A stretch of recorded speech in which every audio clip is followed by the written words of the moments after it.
Hello? Hello, Jughead. This is Archie. Come over right away. It's a matter of life or death. Oh, relax, Archie. Attention, all true believers. Marvel Comics is on the air. A friend of the unfortunate, enemy of criminals. In reality, Dan Garrett, a rookie patrolman, loved by everyone but suspected by none of being the Blue Beetle. Boys and girls, your attention, please. Presenting a new exciting radio program featuring the thrilling adventures of an amazing and incredible personality. Faster than an airplane, more powerful than a locomotive, impervious to bullets. Up in the sky, look! It's a bird, it's a plane, it's Superman! 10, 9, 8, 7, 6, 5, 4, 3, 2, 1.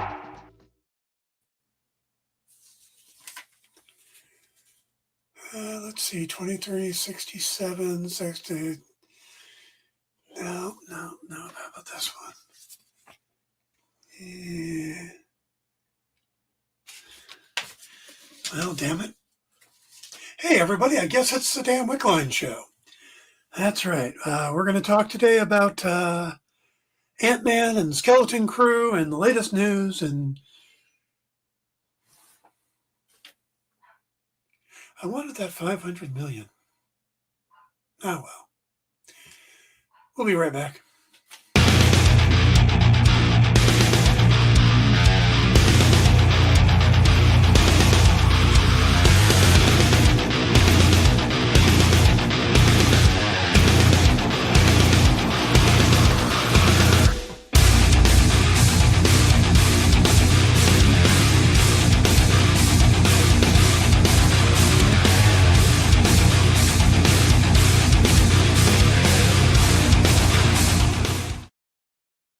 Hey, everybody. Welcome to the Dan Wickline Show here on The Experience. It is good to be back after the Thanksgiving vacation or the holiday. I hope you all had a good time. Mine was a successful Thanksgiving. I made dinner and nobody died. That's pretty much how I judge cooking for the holidays. Cooking overall. Did I make things? Did people die? Did they like it? Any degree in there, you know? Liking it, that's the high point, but no one died. No one got sick. It was a successful dinner. Hey to Triple B and to Jay. Good to see you. We got JD on the board. And let's just jump right into the news, shall we? We got quite a bit of news. I actually thought there wouldn't be very much, being that we are now into the slowdown. Basically, what happens is Hollywood chugs along, chug, putting out news, all this stuff. And then Thanksgiving hits and they go, let's go on vacation. And they disappear for a month. And there's like nothing. But this is a little different because we've got a brand new Star Wars show. We have a brand new DC show that's now debuted. I haven't watched it yet. I watched Star Wars. I haven't watched Creature Commandos yet. But I am going to be doing that this evening, and we'll be talking about it next week. So Gunn is out there doing interviews, the Star Wars stuff, like I said. So there is a bit of news today. Now, as we get closer to Christmas, it's probably going to slow down more and more, and there'll be shows where I go, the news today is, and on to the top story. But today we've got some news. Now we're going to start with, again, with Skeleton Crew coming out. Other shows get talked about too from Star Wars. And the one that people are talking about right now is The Acolyte. They're in an interview with lifelong Star Wars fan Lee Jung-jae, who got to play in The Acolyte. This guy loved Star Wars so much that he was willing to learn English in 4 months just so he could play the part. Well, the former Squid Game star, and I think he's coming back in Squid Games, admitted that his feelings were kind of hurt by some of the fan reaction, saying, especially for Leslie Headland, her feelings must have hurt a lot. So basically, he was really down by the kind of a racist backlash that came up against star Amandla Stenberg and stuff like that.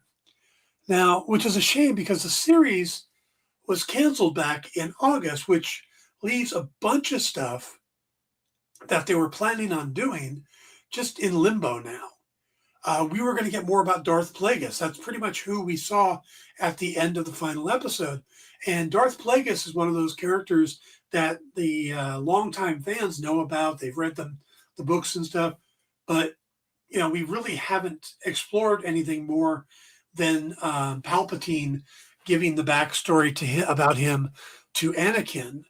Other than that, you know, there's a lot more to it, and we were going to get to some of that. But plus, this was the first series to kind of dive into the High Republic era, which is something I know that Lucasfilms and stuff is big on. But now all that's gone. Hopefully they'll pick it up in some other way, but give me a sec.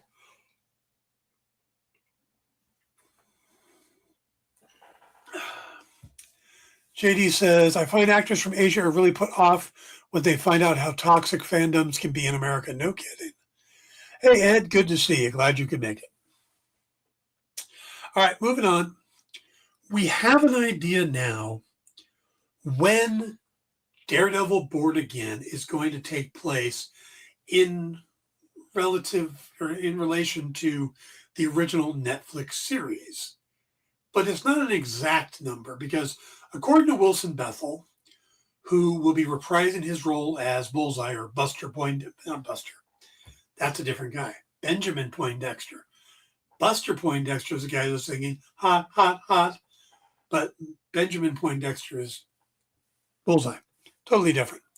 But he was talking at Fan Expo San Francisco, and he said that basically it's going to pick up 5 years after the end of season 3. And it's only natural for them to do that because he was saying that Charlie Cox, Vincent D'Onofrio, John Bernthal, Eldon Henson, Deborah Ann Wool, and himself are all coming back to reprise their roles, and they have all visibly gotten older since 2018, which was, 6 years ago now? So I think that's the time frame he's thinking of. He says, if you're on a show for over a period of time, and the characters are aging together, sort of in real time, and if the show is well written and writers are sort of responding to that, really transpiring the wrinkles of their hair, the wrinkles of their hair. That's really what he said. Their wrinkles, the coloring of their hair, etc. Then in theory, the character is evolving in a way, whether or not the show was on the air. So there's kind of like this funny thing stepping back after 5 years where Born Again will pick up, and that amount of time having transpired. The show doesn't pick up the day after we last saw it. It picks up 5 years later. And so in theory, there are characters who have all lived 5 years of life and all of the twists and turns that you think in the meantime. So whether or not even those stories are necessarily on screen, there's just that little extra bit of life in there, which I think as an actor, it gives you an opportunity to bring whatever your own journey has been in that time, and they get sort of a little longer in the tooth. Now, the reason I say it's not exactly 5 years, by the way, hello to Slip, because we've got the time jump that happened. We have the 5-year jump that took place. So what it is in relation to these characters, it'll be dependent on whether they blipped or not, or whether they snapped, or however we're calling it now. Bernthal is coming back in Daredevil Born Again, along with most of the original cast. And they're talking about when it's going to take place in comparison to, or in relation to the final Netflix season. So it's 5 years age-wise, but again, that's going to be different for each actor or character based on whether or not they disappeared. So if, let's say, Foggy and Karen disappeared and Matt didn't, Matt is actually going to be 5 years older than them at this point. because there's 5 years that they were gone. So, oh yeah, John Bernthal was an amazing Frank Castle. And we've had some good ones, but we've had very different ones.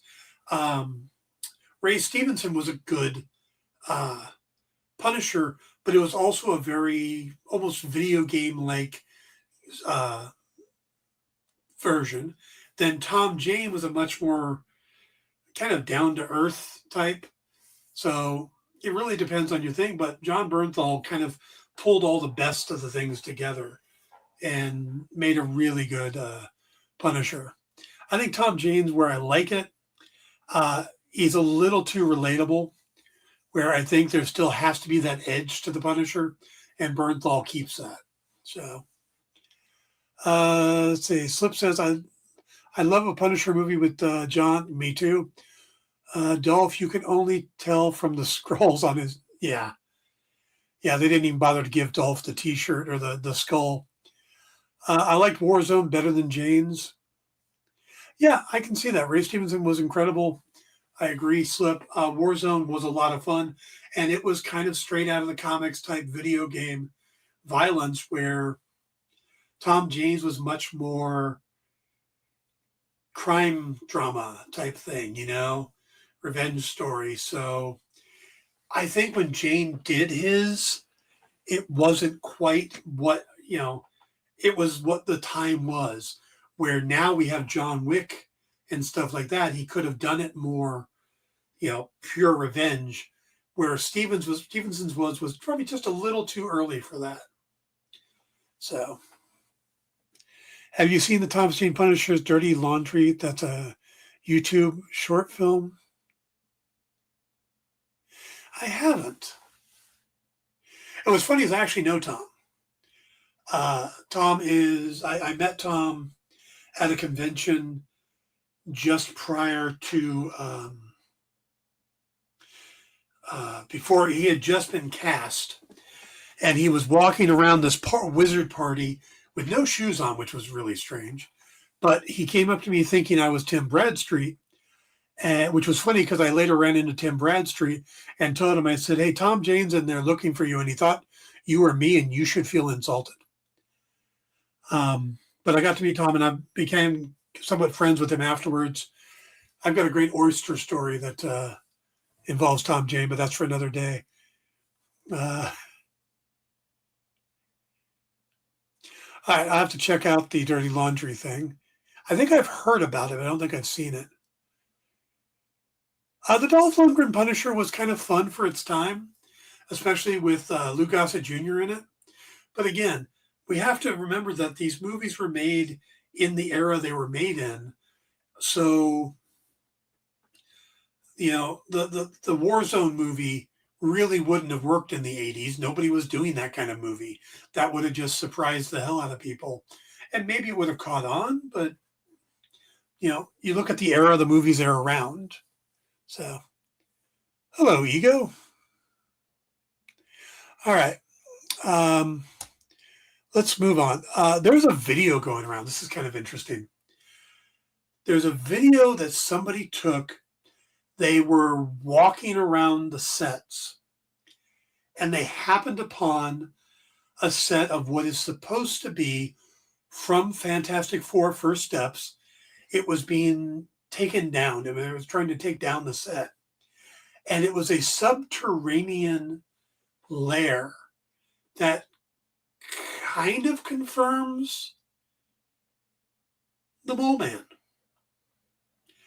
I mean, it's not official, but people have been speculating that Mole Man was going to be in the movie because they announced so many people for this film.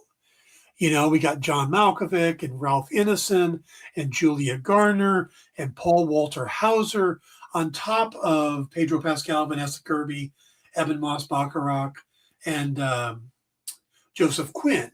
So you had all these people, and you're not sure who's playing what. I mean, yeah, Ineson's playing Galactus, Julia Garner's playing Silver Surfer, but what is John Malkovich? What is Paul Walter Hauser? So we kind of people started thinking, well, maybe they're going to do kind of like a montage thing where it's all these different villains from the Fantastic Four's history, and then we get into the big story, which would make sense if you had a character like Puppet Master or Red Ghost, which John Malkovich would be good for either one of those.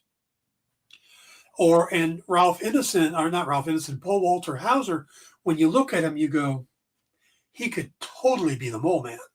So add that to the subterranean lair, maybe we do get Mole Man. So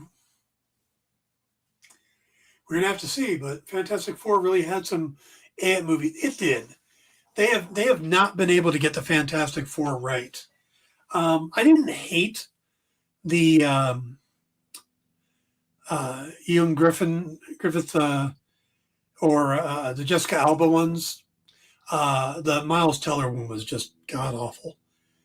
But I thought the Fox ones from the mid 2000s were okay with Chris Evans as Johnny Storm, but they weren't great. So I'm really hoping Marvel kind of gets this together. Slip says Tom Jane was in neo-noir movie with Aaron Eckhart called Thursday. It's really awesome. It has some similarities with Pulp Fiction. I'm gonna have to check that out. I just recently watched the first episode of Tropo, which is a new Tom Jane series. And I got to tell you, I had a hard time watching it because, the story itself is there and it's starting to move, but the two main characters that you're supposed to be following are both so messed up that you kind of go, nah, I don't think I want to follow them. I think I'm okay leaving this one alone. So I haven't gone back for a second episode, but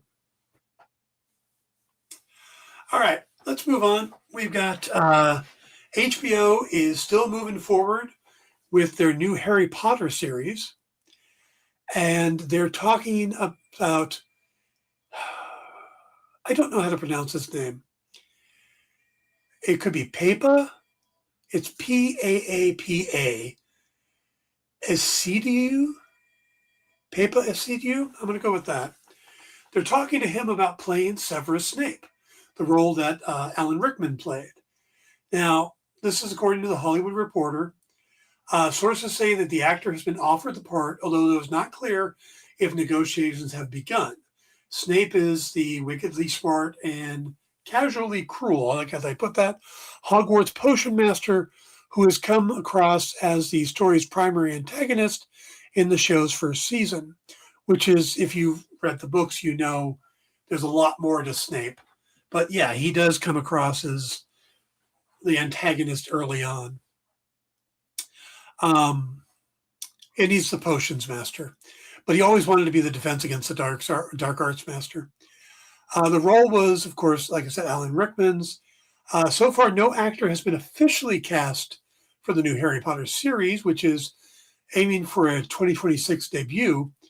But Bridge of Spies actor Mark Rylance has been in talks to play Albus Dumbledore. So, all right, let's see what else is going on. Fantastic Four really had some yeah. I think Miles Teller really put the Jessica Alba, Chris Evans movies in perspective. Looks so much better in comparison. They do. They absolutely do. I am a fan of the stuff that Amazon Prime has been doing with Jack Reacher, Jack Ryan, Alex Cross. I'm halfway through Alex Cross. I got to finish that.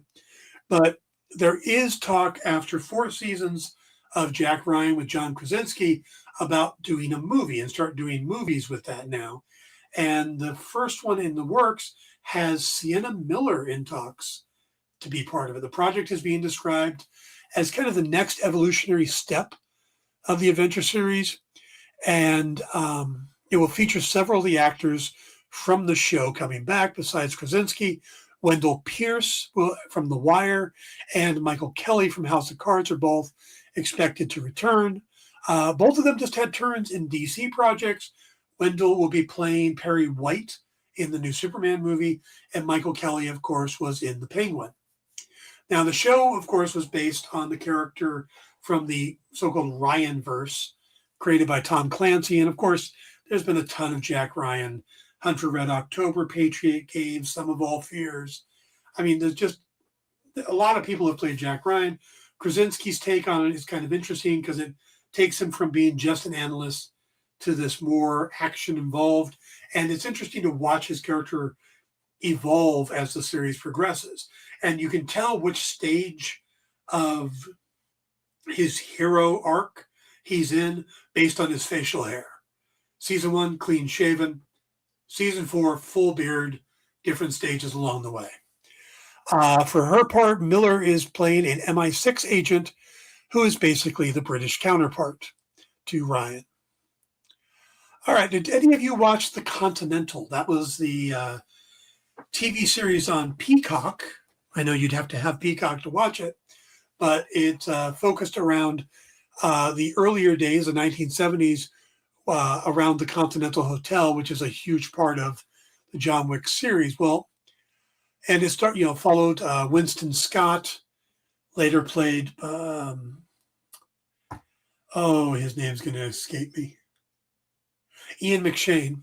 But at the time in the series, it's Colin Woodall. And talking to producer Basil Owanick, he's pretty much saying that, no, that's it. There's not going to be another Continental.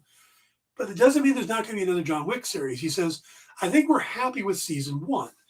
I think that we talked a little bit about season 2. But I think the feeling is if we're going to have something on television in the John Wick universe, this Robert Levin version that we went out with, that we're negotiating with somebody, is probably the better option for the John Wick content in the TV world. So I loved making The Continental. I loved the 70s of it. I loved Albert Hughes, everything about it. I think it was really cool, crazy idea for it. I think now we want to put together something that is going to inform more of what the future of the franchise is going to be. Now, what he's talking about is a series that was put together by co-creator Robert Levin of The Old Man. And basically it's called John Wick Under the High Table. And that's what they're shopping around right now. So, all right. Oh, we're going a little long today. Told you there's a lot of news. James Gunn was on the Happy, Sad, Confused podcast today. And a lot of interesting stuff came out of it. And everything from his love of pets to Creature Commando stuff, but a couple things that really stood out. One of the things was he was talking about origin stories and how he's tired of seeing the same origin story over and over again, especially Batman, Superman, and Spider-Man. He said, we have seen those enough. Now, he wouldn't come out and promise that they would never do the Batman origin story again, but he says there's no plans to do it. But of course, if somebody came to him and had this really unique, fresh take on the origin, then maybe. But he was also asked if he had considered integrating Robert Pattinson as Batman into the DCU. We know that they're keeping the DCU that Gunn is working on and Matt Reeves' Batman epic crime saga separate. And he was honest. He said, I contemplated it. I contemplate everything. I'd be an idiot not to, but I'm committed to telling stories both in the DCU and in the Elseworlds. I want the freedom to tell Elseworld stories. I want to be able to tell a story where Superman is very different, to tell a Red Sun story. I want to be able to play with these characters in different ways. One of the things I love about DC Comics is that these things are more plentiful. There are many more Elseworld stories, many more presentations of Wonder Woman, Superman, and Batman. Them showing up in different ways in Elseworld stories. It's part of the fun of DC. Hey, Ken, it's good to see you. So don't expect Robert Pattinson to beat David Cornsweet anytime soon. Just saying. And finally, news of another Doctor Who Christmas special. This one will be called Joy to the World. It will feature Ncuti Gatwa and Bridgerton star Nicola Coughlan. Now, Joy to the World follows the title character checking into a London hotel in 2024. She opens a secret doorway. I'm assuming that Nicola Coughlan is playing somebody named Joy. That's why this sentence makes sense. She opens a secret doorway to the Time Hotel. discovering danger, dinosaurs, and the Doctor. But a deadly plan is unfolding across the Earth just in time for Christmas.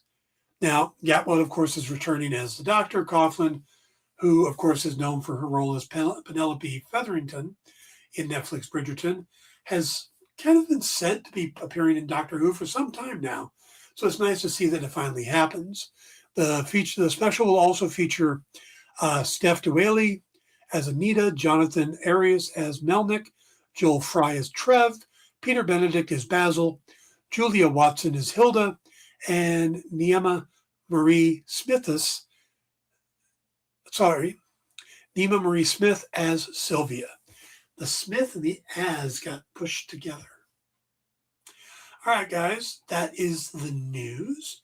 Let's take a quick break, and when we come back, we'll talk about Skeleton Crew, and then we'll answer the question, is Ant-Man the best franchise in the MCU? Stick around.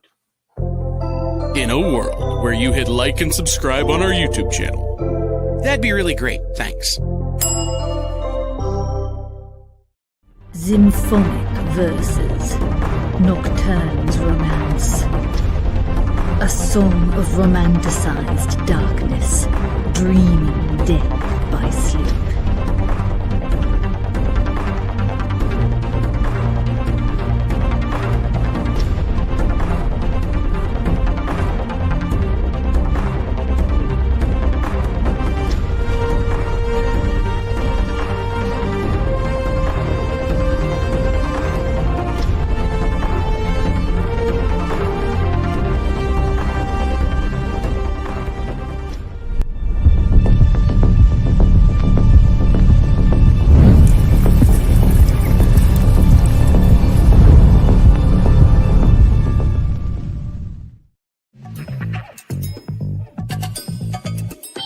Live from New York. What? Oh, sorry. Live from Cleveland? It's Friday night? It's Friday Night Live! With Nancy McCann. And Ricky. And sometimes Carlos. And featuring boxes and boxes of rare comics. Unique collectibles. Lots of smiles and conversations with new friends. Friday Night Live with Comics Unlimited. Friday night from 9 to 11 on The Experience.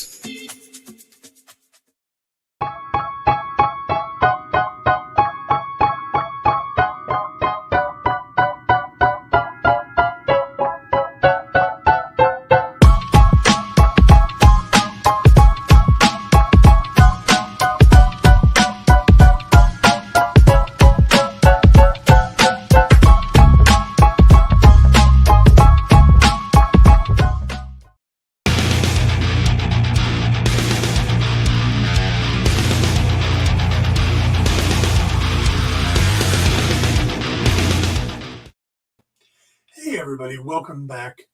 Remember to stick around for the rest of the shows today. We've got What's in the Box. We've got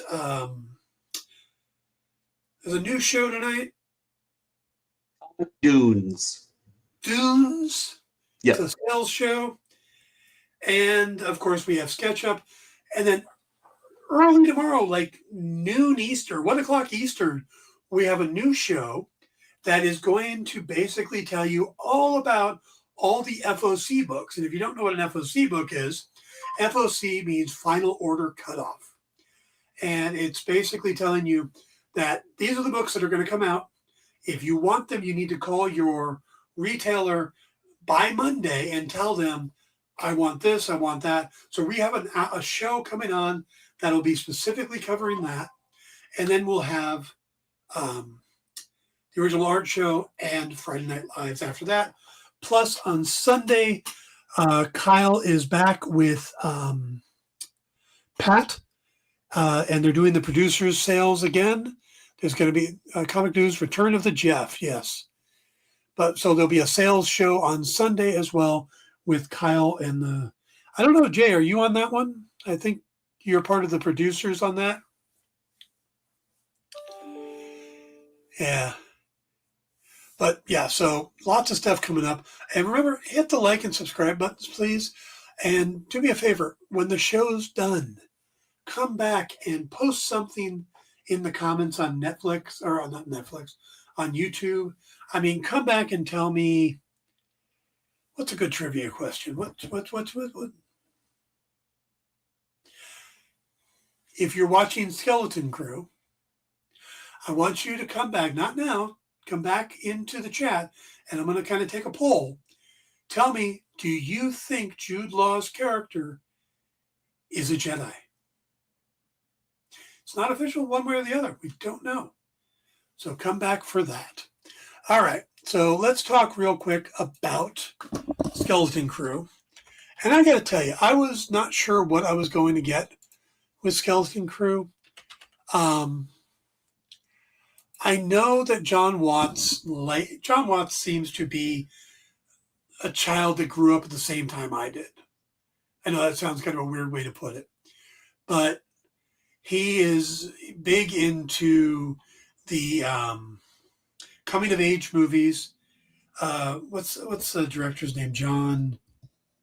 It's not John Landis. It's John JD, who did Pretty in Pink and stuff like that.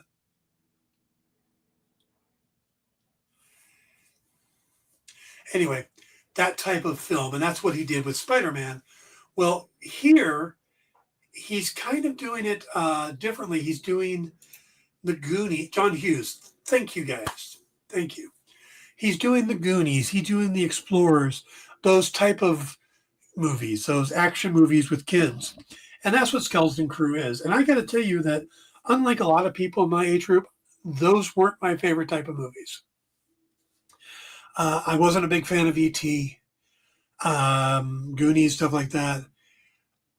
But I sat down and watched this, and I got to say, I really enjoyed it. Maybe it's being older, looking at it through different eyes, but it does have a lot of that vibe to it. But also, there are so many amazing Easter eggs in there, so many neat little moments. There are some people that think the main kid is going to turn into Captain EO. Not even sure how that exists, but supposedly there's a robot from Captain EO that's in there, and there's some sounds from the show. There you go, Mike. Yeah. Oh, yeah, if you're a Goonies fan, this is the show for you. And it's pirates, and it is just all the stuff from that era. And there's references to that. There are little shots that you're going to go, you know, that looks a lot like when they did this in the Goonies. So there's definitely an homage to it.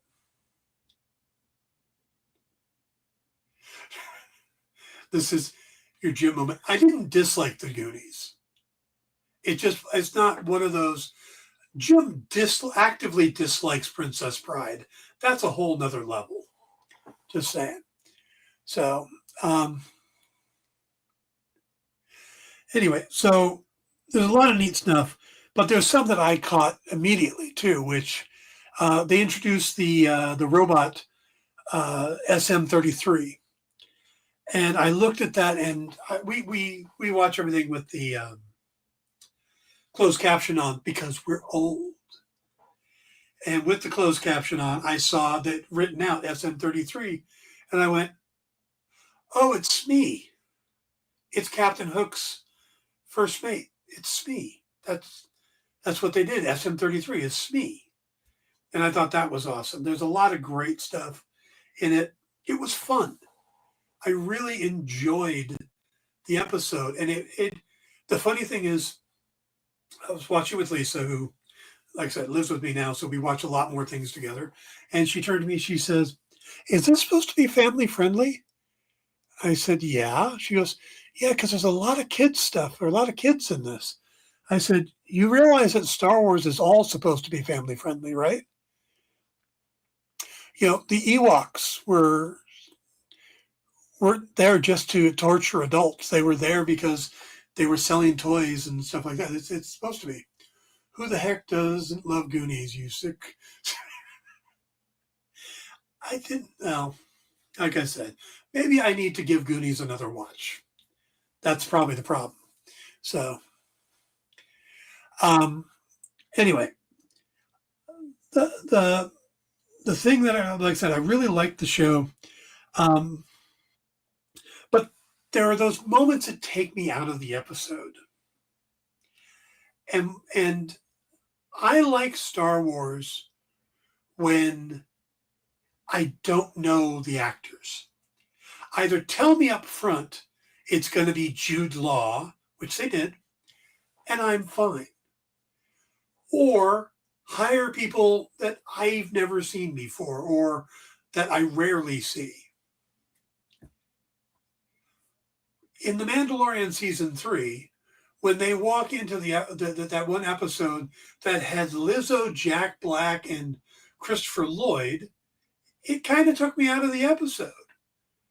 Christopher Lloyd, I probably would have been fine with, but Jack Black, and I'm like, why is Jack Black in a Star Wars? Because he's Jack Black. He's Jack Black. So as I'm watching this one, and this guy turns around, he looks like he's half of I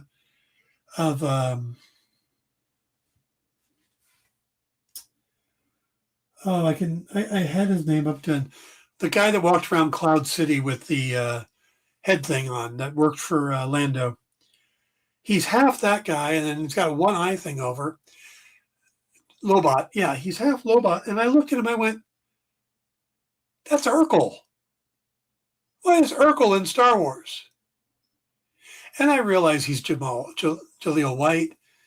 He's not Urkel. That was just a character. But he's Urkel. He's Urkel. I don't want Urkel in my Star Wars. Just really throws me off. And what's fine is now that I've seen him, I'll be able to get past that if he's a character that repeats. But just that first moment of, that's Urkel. Anyway, there's a lot of good stuff. If you haven't had a chance to watch it, I don't want to go into too in depth into it. But I thought the writing was good. John Watts knows what his wheelhouse is. And he works really well to it. With the Spider-Man films, he knew he was doing John Hughes. With this stuff, he knew he was doing Goonies and The Explorers. And he pays homage to those things without it feeling like a carbon copy. So he was Joe Lobot. What was the name they gave him? Gunter. So it's Urkel with the name of the guy from the coffee shop on Friends. That doesn't help. Not one bit. All right, so 2 episodes dropped. The first one was really interesting, laid out a lot of groundwork. The second one was a lot of fun, was action-packed, but short. Oh, my God. It was like 30 minutes. It's like, you couldn't have padded it a little bit? Couldn't have added something? You know, it just seemed kind of weird. Or just, instead of doing 2, just make one long episode. Then we don't feel how short it is. If we don't get the opening credits and closing credits, and it's just one long episode, it's like, yes, we have a 90-minute episode, and then we go into the regular series. We'd be okay with that. But if you're going to do one 45-minute episode and one 30-minute episode, it's gonna be obvious. And you feel like, man, that ended quick. That just, yeah. So, all right. So I like Skeleton Crew. I look forward to seeing more of them. I can't wait to see Creature Commandos. I'm watching Alex Cross. I'm going to get back to that. So there's, again, really good TV on right now. If you haven't checked out those things, check them out. We also have Secret Level coming up on, I think, on December 10th, which is a bunch, it's an anthology series with a bunch of one-shot stories involving all these different video games or types of games, some board games. But keep in mind, those are going to be real short too, like Tales of the Jedi short. So just keep that in mind. All right. Let's go ahead and we're going to switch over and talk about Ant-Man. So why am I talking about Ant-Man when the movie came out like a year ago? Well, because we just watched it. Literally. Sat down in the living room, got out my crocheting, was starting to work. Lisa came in, sat on the couch, said, we need to watch a movie. I said, I'd like to watch a Marvel movie. She goes, these are the ones I haven't seen yet. Bammo, we're watching Quantumania. Jay says, I have a hard enough time waiting weeks and weeks for longer episodes when they are less than 30 minutes. Yeah, I agree. Were you watching Superman and Lois on CW, Dan? I was not. I have not been watching. I stepped away from the CW after Arrow ended. I watched a little bit after, but not much. I do want to go back and watch. I mean, I hear nothing but great about Superman and Lois. I'm going to probably go down and just binge watch all of it, but I have not yet. So, Ant-Man and the Disappointment Mania. See, I'm gonna kind of disagree with you, JD. But here's why. See, okay, first thing, I was looking at the different franchises after that, and I'm thinking, well, is this where does this rank among franchises? Well, basically, Marvel Studios is like a Russian nesting doll of movie franchises. Some are bigger, some are smaller, but basically you've got all of the MCU, and then you got the Avengers, and you got the Guardians, and then there's Iron Man, there's Captain Marvel, there's, and they all got these things inside of them. So I was trying to think of which has been not necessarily the best, but what has been the most consistent, which is the one that they put out X number of dollars and they get what they expect back. And some have done better, some have done worse. You got $1 billion for Captain Marvel and the Marvels bombed. You got Iron Man 1 was a commercial success. Iron Man 2 was even better. Iron Man 3 started to wane. Plus Iron Man 3, you went from 2 Jon Favreau movies to a Shane Black movie. And now, RDJ is dead, or Tony Stark is dead. RGJ is now Doctor Doom. So really that is kind of an end. That's a done deal. You look at Thor, and they've done 4. And the first one was good. The second one was The third one was great. The fourth one was ugh. So again, very inconsistent. You have 3 different directors and 4 movies. And, Captain America. Well, the first movie was really good. The second one was amazing. And then the third one was basically Avengers 2.5. And again, 2 different directors. So I was kind of looking, okay, let's look at the franchises that have 3 films, same creative team. We only have 2. Guardians of the Galaxy and Ant-Man. Peyton Reed, Adam McKay, Paul Rudd, Guardians of the Galaxy, James Gunn, same cast. So you've got these 2 franchises. And where Guardians, and they were both kind of these obscure stories going forward, but Guardians kind of grew and grew, and now at the end of it, James Gunn is gone. It's not coming back. A lot of the characters are gone. They're not coming back. But you go over to Ant-Man, you're like, Peyton Reed's still around. Paul Rudd's still around. Michael Douglas said he'd come back if they'll kill him in the 4th movie. So Ant-Man's still a viable franchise. Kind of cool. Also, they didn't have to start bringing in 1,000 people. They brought in Ghost, and they brought in Bill Foster. They brought in Kang and the Quantum Realm, and they built up to the Quantum Realm from the very first movie. It's kind of the most self-contained, controlled movie, The only thing you have to know is that Ant-Man ran off to help Captain America and ended up on house arrest. So you have to know about the Sokovia Accords for the second one, but the rest of it's kind of all kind of self-contained. You probably don't even have to know that much about Kang from the Loki series to know, but it helps. Anyway, JD says the first Ant-Man is known for having a different feel from what Marvel was doing. Second Ant-Man, most people don't remember what happened, and the third Ant-Man is known for shitting the bed with Kang. It can't be a top franchise. Okay. This is why I disagree with you. First thing, it did have a different feel, and a lot of that comes from the fact that it was one of the first franchises that first movies they talked about doing. Iron Man and Ant-Man were both in talks early on with Edgar Wright attached to it, but Edgar kept doing these other movies and kept getting delayed and delayed and delayed. And while he was delayed off doing other movies, Marvel launched Iron Man, and then they launched Hulk, and then suddenly everything was taking off, and Thor and Captain and Avengers. So by the time it came down to doing Ant-Man, they wanted the MCU was something. And that wasn't what Edgar Wright was doing. He was doing his own thing. So that kind of shifted Edgar away, and it put him at loggerheads.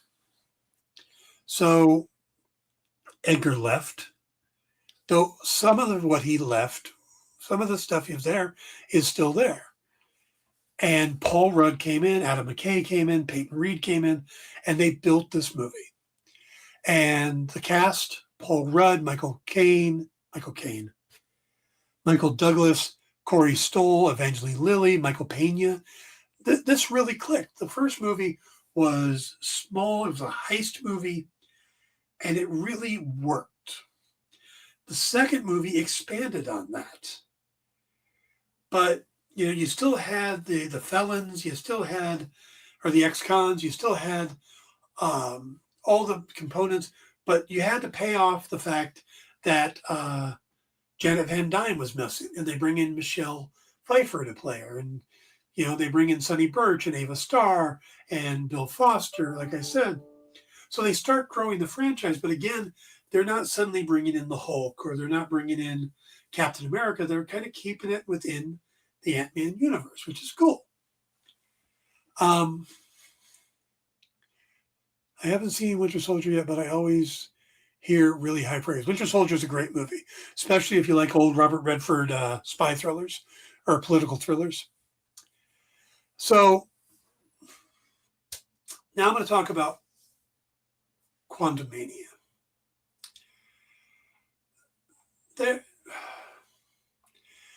There was a lot of good and a lot of bad that happened with Quantumania. Now, I don't hate it. I rewatched it the other night. The special effects definitely need work. And the ending does feel a little wonky. Has David Dastmalchian broken the record for being in the most superhero movie TV shows yet? He's definitely in the running. He definitely is in the running. Anyway, but overall, I enjoyed the movie, and I enjoyed the use of Kang because, see, I equated that to having read comics all my life. And in the comics, the heroes beat the villains. It's what happens. And then the villains go off and they become stronger. And that's kind of what Kang does. Kang has gotten his ass kicked constantly. Just all over the place. The Avengers take him out all the time. And then I hear people say, well, he only got beaten by Ant-Man. That's big bad villain. He shouldn't be beaten by Ant-Man. Well, it wasn't just Ant-Man. It was 2 Ant-Men, 2 Wasps, Stinger or Stature, whatever she goes by, a rebellious army, an army of giant intelligent ants, and MODOK. So it wasn't just beaten by Ant-Man. But the thing is that in the beginning of the movie, they established that without his armor, he is just a guy. And the battle with the ants and everything else, they tore up his armor. So when he comes back to fighting Ant-Man, it's just him and the guy. And Ant-Man, or Kang is beating the crap out of Ant-Man. It wasn't until Wasp or Hope came back and he gets sucked into the core. So I don't have a problem because that's a very comic book ending to me. You know, it just kind of got that same feeling that I'm used to in the comics. So I didn't have a problem with that. So I asked Lisa, who again, never saw the movie. She doesn't read comics. She's seen the other Ant-Man movies and stuff like that. But she went into it without the online negativity that came out, without expectations, and she watched the film.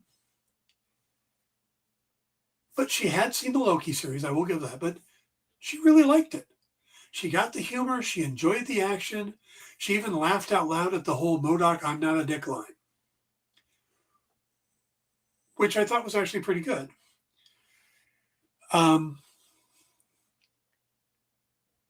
So that's what I look at. I think a lot of the perception of how well a movie does nowadays is based on the social media buzz and the way that content creators are out there talking about stuff, you know, and using negative headlines. You know what I heard? I saw this morning, there's a popular content creator, YouTube channel, that literally has a review of Skeleton Crew. And the title of the review is Star Wars Dying, a Skeleton Crew Review. And the graphic shows a picture of Jude Law's character and the words, was it bad? Now, most people don't click on those things. They just see the thumbnail, they read the headline, they go, oh God, it's another horrible Star Wars story. And they just move on. And they take that negativity without them. But you watch the video and the guy goes, no, it wasn't bad at all. I loved it. It was great. So then why are you doing the headline that way? Because it gets people to click, or so supposedly. But what you end up doing is just creating a negative narrative. Oh, chat's going quick. I get what you're saying and justifying his defeat. I can get on board with, however, you don't introduce the big bad of the next 10 films, 10 plus years as a loser. Yeah. But again, we don't know if that Kang was going to be the big bad or if it was going to be the Council of Kangs, what they had planned. And now with Jonathan Majors and his legal issues and stuff, it's all gone anyway.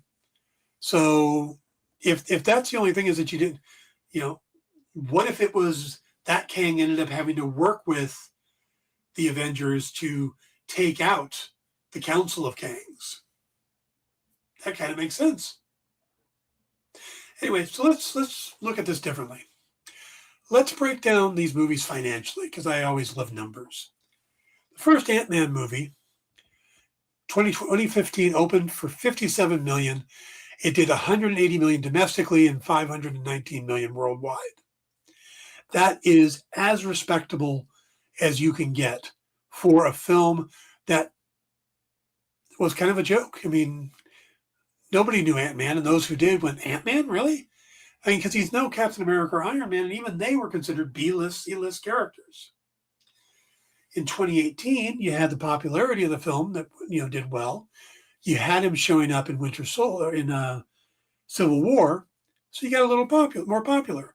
You had Ant-Man and the Wasp. That had a $75.8 million opening, $216 million domestic run, $622 million worldwide. That's what you want from a sequel. Moderate audience growth, showing that not only did everyone come back, but you added to it. Then we have 2023. This is post-pandemic.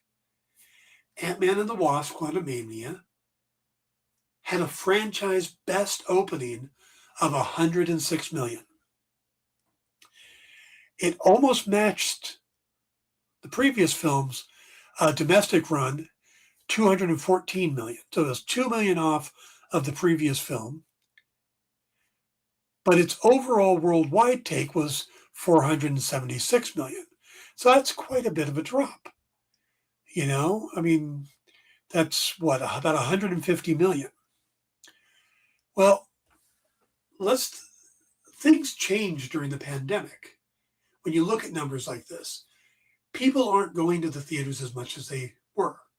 There's a lot of people now that look at the movies and go, I'm going to watch that on Disney Plus. There was no Disney Plus when Ant-Man and the Wasp came out. There was none when Ant-Man came out, but there was Disney Plus.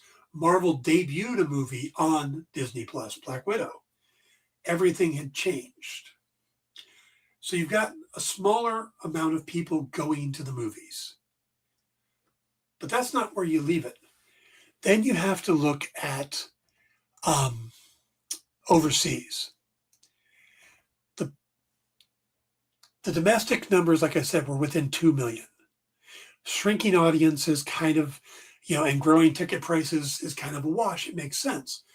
But when you look at the Chinese audiences have gotten much lower. Okay. The first movie made 105 million in China. The second movie made 121 million. The third movie did not get a main opening in China. It made 39 million. That's 80 million lost in that. And the Chinese audience just didn't come back in droves. A long time after American audiences returned, Chinese audiences were not. So that's where a lot of the drop comes from in the other foreign markets. Now, let's look at, I forget, we've got a show after this, so I got to speed up a little bit. Rotten Tomatoes, their results. Ant-Man got an 83 critic score and 85 audience. Ant-Man and the Wasp got an 87 critic score and a 79 audience. Quantumania got a 46% critic score. It got an 82 audience score. That means that people are seeing it and liking it. So again, this kind of shows a consistency. Now, is it the best? Well, if you compare it to like Guardians of the Galaxy, there's going to be different. Guardians had a higher growth, but the thing is that Guardians is done. Ant-Man could keep going if they want to. You could bring back the same director, the same actors and everything else, and only trust top critics on RT. Now, the thing is that critics like the first Ant-Man movie, because it was this heist movie, and there was still heist elements in the second one. Quantumania was a sci-fi epic type of thing, and critics don't tend to like those as much, unless you're getting really deep and political, which it didn't. Dune, they're going to love because it's deep and political. Ant-Man's more of a fun sci-fi epic, or Quantumania. So, is Ant-Man the best? Since you mentioned it, Michael Caine would be an awesome Beyonder. I will give you that. Is Ant-Man the best franchise? Probably not. It might be the most consistent with a future. That and Guardians of the Galaxy, depending on what they decide to do next. So I had a bunch of more stuff written up talking about how I liked how they handled Kang. I liked how they handled MODOK, because I know a lot of people look at MODOK and they think, oh, he's got to be this badass, he's got to be serious. MODOK is a giant head in a floating chair with baby arms and baby legs. He is the silliest thing Jack Kirby created, and Jack Kirby created a suitcase with a woman's head and her legs sticking out. Check out OMAC. That really happened. He's not a serious character, MODOK. I think it was fun how they handled him. Could they have handled him straight? Yes, but all right. Okay, I got to wrap it up, guys. We got another show coming up right now. So thank you all for tuning in. We will talk next week. Stick around for Dunes. Have a great one.